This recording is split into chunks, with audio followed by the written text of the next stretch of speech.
1서 5장 1절에서부터 4절까지의 말씀입니다. 요한 1서 5장 1절에서부터 4절까지 말씀. 시약성경 392면, 393면 사이에 있습니다. 392면에 있는 말씀. 요한 1서 5장 1절에서부터 4절까지 말씀입니다. 1절에서부터 4절까지 말씀. 5장 1절부터 4절까지 말씀을 교독하겠습니다. 제가 먼저 읽겠습니다. 예수께서 그리스도이심을 믿는 자마다 하나님께로부터 난 자니 또한 낳으신 이를 사랑하는 자마다 그에게서 난 자를 사랑하느니라.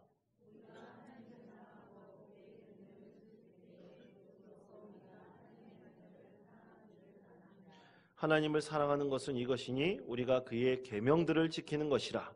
그의 계명들은 무거운 것이 아니로다. 무릇 하나님께로부터 난 자마다 세상을 이기느니라. 세상을 이기는 승리는 이것이니 우리의 믿음이니라. 아멘. 세상을 이기는 믿음이라는 제목으로 하나님의 말씀을 전하고자 합니다.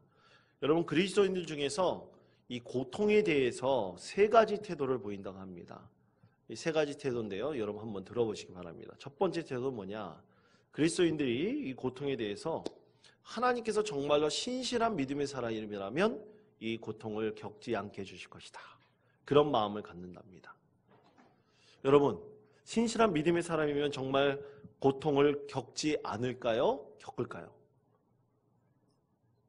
여러분, 신실한 믿음의 사람이면 당연히 고통을 안 겪어야 되는 것이 진정한 사실입니까? 그렇지 않죠. 여러분, 믿는 사람들도, 신실한 믿음을 가지고 있는 사람들은 고통을 겪습니다. 성경의 가장 대표적인 사람이 누굽니까? 욥이잖아요. 욥은 정말로 하나님 보시기에 너무나 신실한 의로운 사람이었어요. 당대에 그만한 의로운 사람이 없다라고 했음에도 불구하고 그가 고통을 당했습니다. 그러니까 신실한 믿음의 사람이 고통을 안 겪을 것이다 라는 것은 그리스도인이 잘못된 착각이죠. 두 번째, 언제나 고통이란 고통당하는 사람이 지은 직접적인 죄의 결과 때문이다 라는 생각입니다. 죄 때문에 그렇다는 거예요. 여러분, 과연 고통당하는 그 고통의 원인이 꼭 죄 때문일까요? 그렇지 않습니다. 죄가 아니더라도 우리는 아무런 이유 없이 고통을 겪을 수도 있습니다. 모든 것이 죄로 통해서 이루어지는 아닌 것이죠. 여러분, 아까도 욥의 예를 들었지만 욥도 죄가 별로 없었던 사람입니다. 죄가 없었던 사람이었음에도 불구하고 누구 때문에 그랬느냐?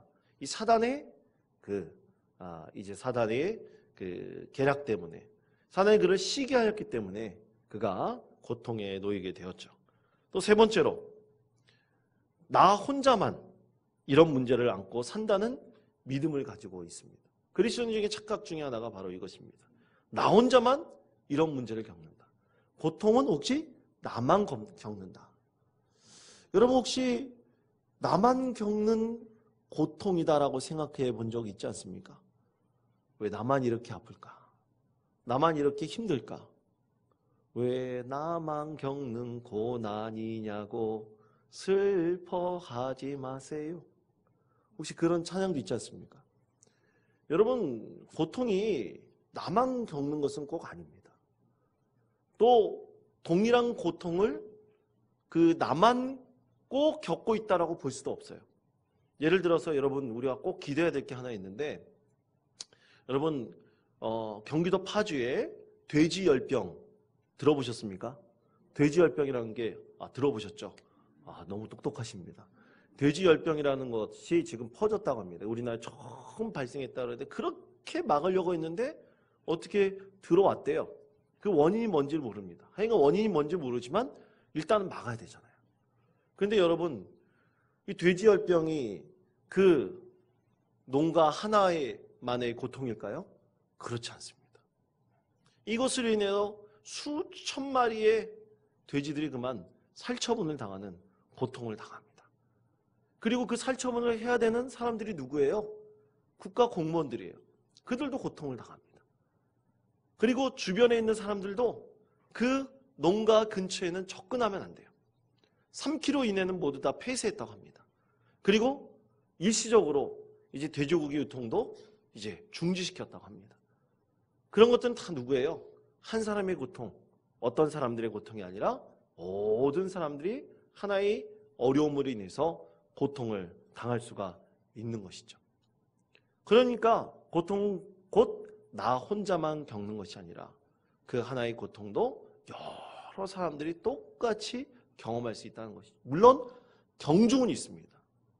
직접적으로 당하는 사람과 그렇지 않은 사람의 경중은 분명히 있지만 그래도 우리는 모두 다 고통을 겪을 수 있다는 것이죠.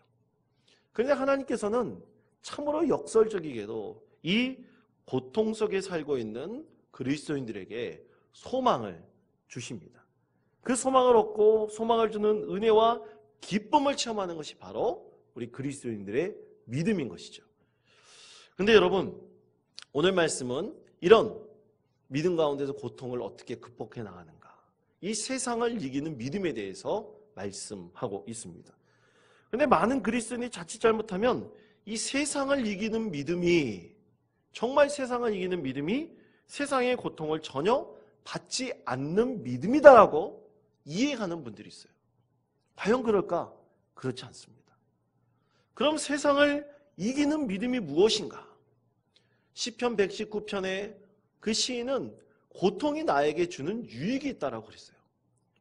여러분, 어떻게 고통이 나에게 주는 유익이 있을 수가 있겠습니까? 과연 고통이 무엇이길래 나에게 어떠한 유익이 줄 수 있을까? 예를 들어서 이런 것입니다. 여러분, 독사의 약이요. 독사의 약이 아니라 그 독사의 독이 약이 될 수 있을까요? 약이 될 수 있을까요? 없을까요? 약이 될 수 있을 겁니다. 왜냐하면 여러분, 우리 사실 먹는 약이요, 다 독이에요. 그 독이 왜 독이냐? 이 부작용이라는 것이 있잖아요. 여러분, 이 약에는 부작용이 없는 약이 없습니다. 모든 약에는 다 부작용이 있어요. 근데 그 부작용을 감내하고 취할 수 있는 이득이 있기 때문에 그 약을 섭취하고 그 이득을 취하는 것이죠. 그래서 독사의 독도 약으로 쓰일 수가 있는 거예요. 독이라는 사람을 치명적으로 고통을 줄 수 있는 것이지만 그것을 통해서 어떤 사람은 다른 유익을 얻을 수가 있는 겁니다. 우리나라에서 또 개발한 아주 이 독사의 그 송곳니를 통해서 이 주사 바늘을 개발을 했는데 이 주사 바늘 아주 대단한 주사 바늘이라고 합니다. 여러분, 뱀에게 물려보신 분 계십니까? 무지 아프겠죠. 근데 이 송곳니에 독이 뿜어져 나오는 그것을 통해서 힌트를 얻었대요. 그래가지고 피부에 탁 붙이면 그냥 된대요. 여러분, 주사 맞는 거 좋아하세요? 안 좋아하죠. 근데 이거는 주사 맞아도 고통이 없답니다. 그 독사의 송곳니에 그 작은 이 액이 나오는 것을 이용해가지고 이 피부의 조직에 붙여가지고 피부에 있는 어떤 땅구멍 같은 그런 여러 가지 이 피부의 조직에 구멍들이 있을 거 아닙니까? 그 구멍에 탁 붙어가지고 거기다 주사액을 집어넣으니까 이제 아프지 않대요. 그런 희한한 주사 바늘을 만들었다고 합니다. 여러분, 독사에게 물려보고 독사에 대해서 연구해보고 또 그거에서 힌트를 얻지 않았다면 이런 이득을 얻을 수가 없는 것입니다. 그것처럼 우리가 고통을 겪지만 고통 가운데는 상대적으로 다른 우리에게 주는 유익이 반드시 있습니다. 믿음의 사람에게 반드시 그런 것이 있습니다. 이것이 바로 여러분, 세상을 이기는 믿음입니다. 지금 어려움이 있지만 그 가운데서 나에게 주는 하나님의 놀라운 유익과 은혜가 있다는 사실을 알고 그것을 위해서 우리가 최선을 다하는 믿음의 사람을 사랑하는 것, 이것이 바로 세상을 이기는 믿음인 것이죠.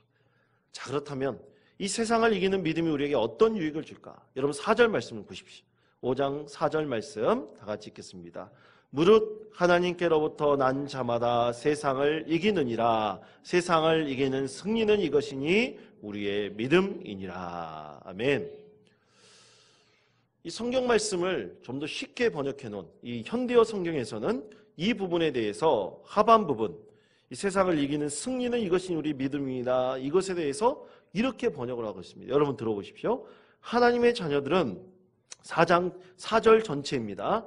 5장 4절 전체인데 하나님의 자녀들은 모두 하나님께 순종할 수 있기 때문입니다. 그리고 자기를 돕는 그리스도를 믿고 의지함으로써 죄와 악한 쾌락을 물리쳐 이길 수 있는 것입니다.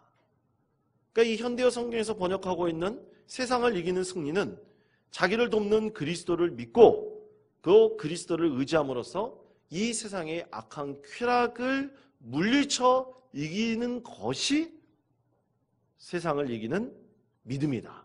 그는 그렇게 이것에 대해서 해석하고 있습니다.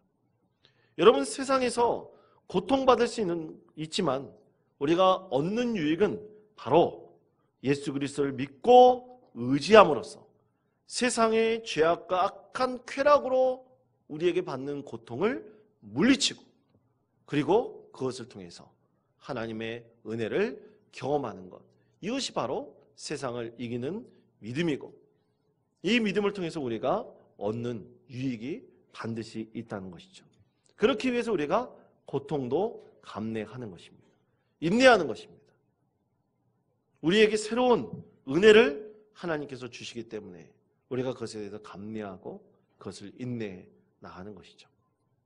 자, 그러면 이 유익을 얻기 위해서 우리가 꼭 해야 할 사항을 오늘 성경은 딱 한 가지로 말씀하고 있습니다. 그 한 가지는 무엇이냐? 하나님을 사랑하고 하나님의 계명을 지키는 것이다 말씀하고 있습니다. 하나님을 사랑하고 하나님의 계명을 지키는 것이다. 여러분 저를 따르해 주시기 바랍니다. 하나님을 사랑하고 하나님의 계명을 지키는 것이다. 예, 그렇습니다. 여러분 2절 말씀을 보십시오. 2절 말씀을 다 같이 읽겠습니다. 우리가 하나님을 사랑하고 그의 계명들을 지킬 때 이로써 우리가 하나님의 자녀를 사랑하는 줄을 아느니라. 아멘. 하나님을 사랑하고 하나님의 계명, 즉 말씀을 지키는 것이 우리가 반드시 행해야 될 일이라 말씀하고 있는데요. 이것에 대해서 우리가 어떻게 하나님을 사랑하고 또 하나님의 말씀을 지키는가? 우리가 그것을 어떻게 할 수 있을까? 이것에 대해서 현대어 성경은 2절 하반전 부분에 이렇게 번역하고 있습니다. 주님 안에서 여러분의 형제 자매가 된 사람들을 얼마만큼 사랑하고 있는가를 보면 알 수 있습니다. 그러니까 하나님을 사랑하고 계명을 지키는 것을 알 수 있는 것은 뭐라고요? 형제들을 사랑하고 또 그들과 얼마나 함께 그 사랑을 실천하고 있는가, 그것을 보면 알 수 있다. 그것이 하나님을 사랑하고 계명을 지키는 것이다. 우리 성경 우리에게 그렇게 말씀하고 있는 것입니다. 그렇게 형제를 사랑하는 것으로 증명될 수 있다는 거죠. 여러분, 정말 우리가 믿음의 형제 자매들을 진심으로 진정으로 사랑할 수 있을까요? 가능할까요? 여러분, 가능한 것이 바로 그리스도인들의 믿음이고 이것이 바로 세상을 이기는 승리라고 오늘 우리에게 말씀하고 있죠. 여러분, 그런 의미에서 우리 옆 사람과 함께 이렇게 인사해 보도록 하겠습니다. 예수 그리스도의 이름으로 사랑합니다. 옆 사람과 한번 인사해 보시기 바랍니다. 예수 그리스도의 이름으로 사랑합니다. 예. 여러분 정말로 사랑하십니까? 예. 근데 성경 말씀에 보면 요한일서 3장 18절이 이렇게 말씀하고 있어요. 자녀들아, 우리가 말과 혀로만 사랑하지 말고 행함과 진실함으로 하자 말씀하고 있습니다. 행함과 진실함으로 하자.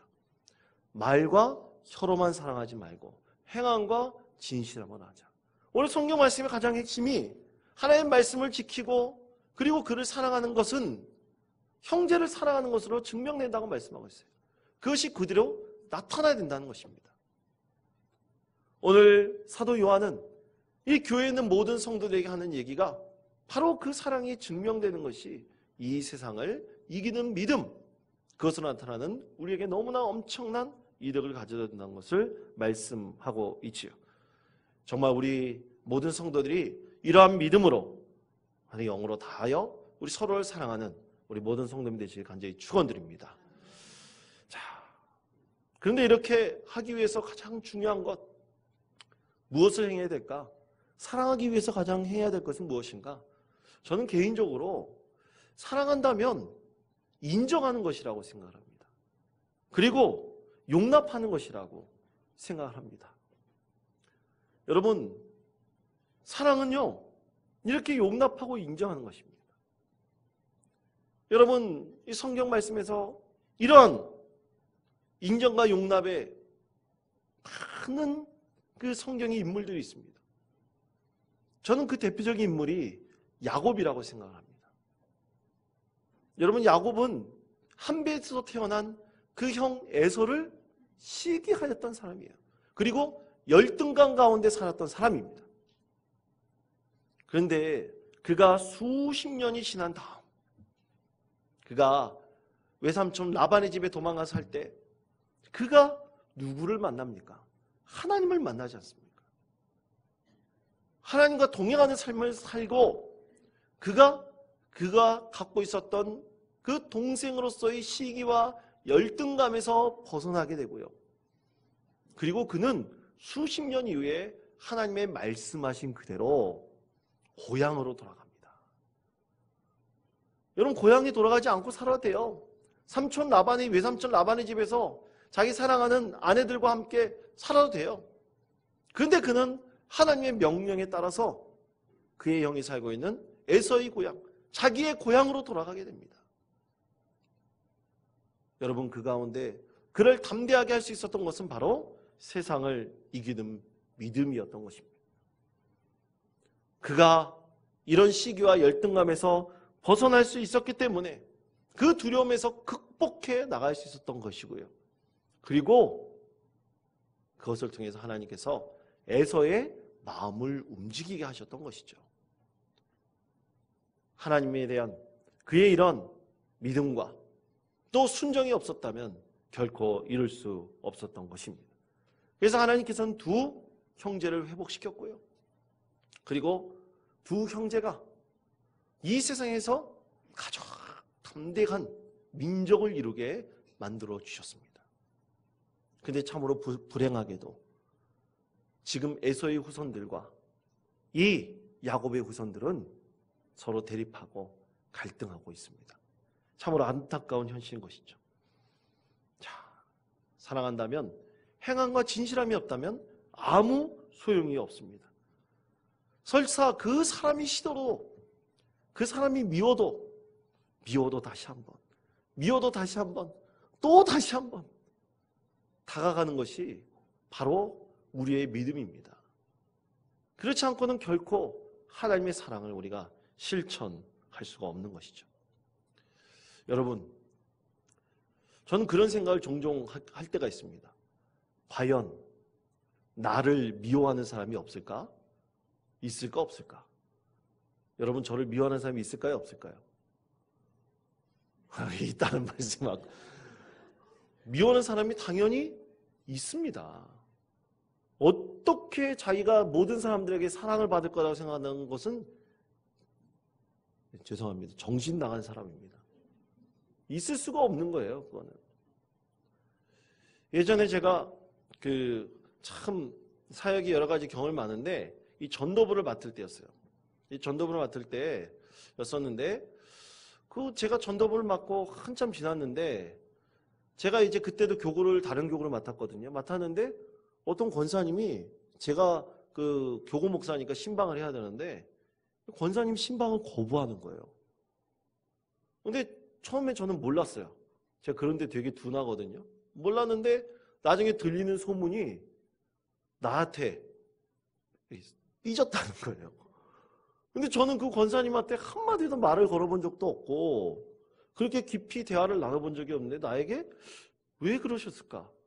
내가 혹시 인상이 좀 안 좋아서 그런가? 그렇게 마음이 굉장히 저도 좋지 않더라고요. 근데 알고 보니까 이제 제가 이제 사역을 바뀌면서 새롭게 전도부를 맡게 됐습니다. 이 전도부를 맡게 됐는데 그 교회는 전도폭발 훈련이 있거든요. 이 전도폭발 훈련을 이제 하는 사역자들이 있어요. 사역자들이 있는데 이 교회는 전도폭발이 5단계까지 있는데 5단계까지 교사들이 다 있습니다. 그러면 그 전도 폭발 사역자들이 모인 그 사역팀에서 이 교사들을 1년 동안 평가하고 또 교사들을 바꾸기도 해요. 근데 이 권사님이 그 교사로서 오랫동안 섬기셨는데 이제 연세로 드시고 보니까 이 자꾸만 이제 그 배우는 그 학생들, 이 교사니까 학생들이 있을 거 아닙니까? 학생들하고도 이제 갈등이 일어나고 이게 잘 맞지 않는 거예요. 그럴 수 있지 않습니까? 사역을 하다 보면 분명히 그럴 수 있어요. 그러면 다른 사역으로 이제 바꿔드려야 돼요. 그래야지 서로 상처받지 않고 이제 원활하게 모든 사역들을 움직입니다. 전도부 안에 다른 사역들도 많이 있거든요.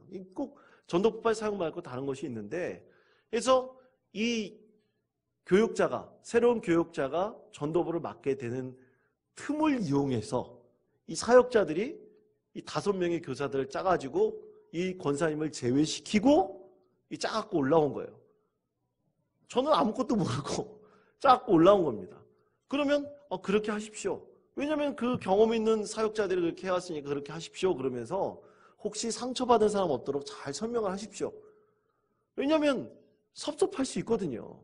자기가 오랫동안 맡았던 건데 그것을 놓으라 그러면 당연히 섭섭할 수 있잖아요. 그런데 설명을 했는데도 이 권사님이 잘 용납하지 않으니까 그냥 짜가지고 올려버린 거예요.